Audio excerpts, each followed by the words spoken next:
নেবে আম, হেভি মিষ্টি এই আম। আরে এত আম পাচ্ছ, আমার কাছে কিন্তু কোনো টাকা নেই।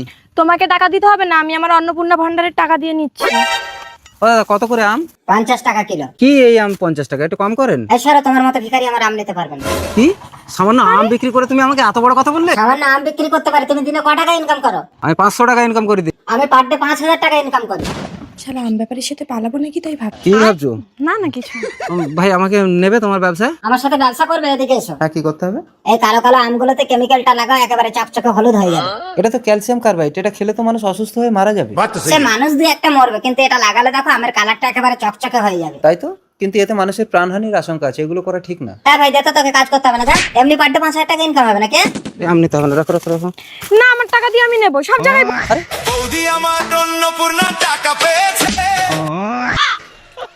আমার যদি অন্নপূর্ণা ভান্ডার ঢুকতো না, আমিও কিনে খেতাম।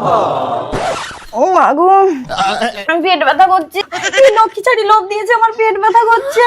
ও এই কি হয়েছে, কি হয়েছে? দেখো না বসু, তোমার বর কি হয়েছে? কি হয়েছে রাশি? এই লক্ষ্মী ছাড়ি আমার আমি লোভ দিয়েছে, আমার পেট ব্যথা করছে।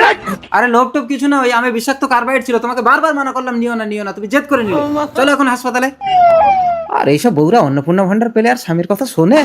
এই আমরা প্রতিবাদ সংঘ থেকে এসেছি, তুই নাকি আম কাটালে ক্যালসিয়াম কার্বাইড লাগিয়ে বিক্রি করছিস। কই না তো। আচ্ছা দেখ তো ওর পেছনে কি লুকোচ্ছে। দেখি, হ্যাঁ তাই তো। ওই এর গাড়ি আর এটাকে ধরে নিয়ে ক্লাবে চল। আম ব্যাপারীকে একদম ছাড়বে না, ওর আম খেয়ে আমার বউ অসুস্থ হয়ে হাসপাতালে ভর্তি। প্রতিটি ব্যবসায়ী বন্ধুর কাছে বিনম্র অনুরোধ, সামান্য 2 টাকার জন্য মানুষের জীবন নিয়ে খেলবেন না প্লিজ। ও মেয়েগুলো কি দেখতে মাইরি, এদেরকে দেখলে না আমার সারা গা কুরকুর কুরকুর করে ওঠে। যাই একটাকে বিয়ের প্রস্তাব দিয়ে দেখি। ও দাদু আমাকে ডাকছো? আমাকে বিয়ে করবে?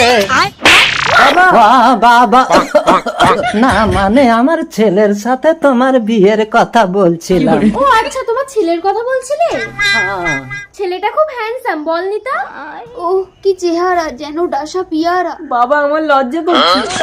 শ্রেষ্ঠ। খুব ইন্টারেস্টিং, বল। দাদু তুমি আমাদের বাড়িতে এসে আমার বাবা মায়ের সাথে কথা বলো। ছেলেকে দেখিয়ে বিয়ে পাকা করে, বিয়ের দিন ছেলেকে মেরে হসপিটালে ভর্তি করে বলবো মেয়ে লগ্ন ভ্রষ্ট হবে, আমাকে বিয়ে দিয়ে দাও। দুটোই তো সুন্দর মেয়ে, বাবা শ্রেষ্ঠ, তুই ওটাকে বিয়ে করবি, আমি এটাকে বিয়ে করব। আরে ওটা আমার স্ত্রী। আপনার স্ত্রী মানে মেয়ের মা, ঠিকই তো আছে, আমিও তো ছেলের বাবা। আপনারা বাপ ছেলে মিলে আমার মেয়ে বউকে নিয়ে চলে গেলে আমি কি আঁটি চুষবো নাকি? ঠিক আছে, আমার ছেলেকে পছন্দ হয়েছে, আপনারা বিয়ের দিন পাকা করুন। আগামী সোমবার আমি বিয়ে করতে আসবো।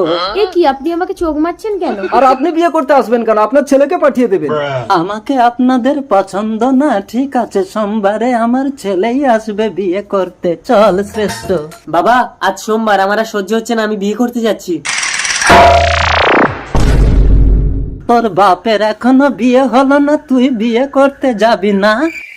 হ্যালো ডাক্তার, আমার ছেলেকে হসপিটালে নিয়ে যান, আমি বিয়ে করতে যাচ্ছি। ইরে শ্রুতি, লগ্ন তো পেরিয়ে গেল, তোর বর তো এখনো এলো না। কি গো, মেয়ে কি আমার লগ্ন ভোজটা হবে? আরে ওই তো ব্যান্ড বাজছে, মনে হয় পরে এসে গেছে, সবাই দেখো তো গিয়ে। দেখো না কে এসেছে, নতুন করে আবার বিয়ের সানাই বেজেছে।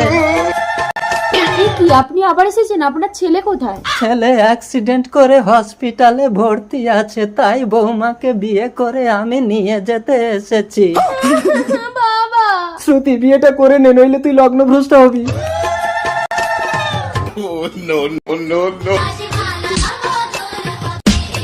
চলো বৌমা। দাদু, আপনার ছেলে হসপিটালে মারা গেছে। এদের কি করে বলি, ওটা আমার ছেলে না, আমার তো এখনো বিয়েই হয়নি। বেআই মশাই, তাহলে আজ থেকে আমি আপনার জামাই।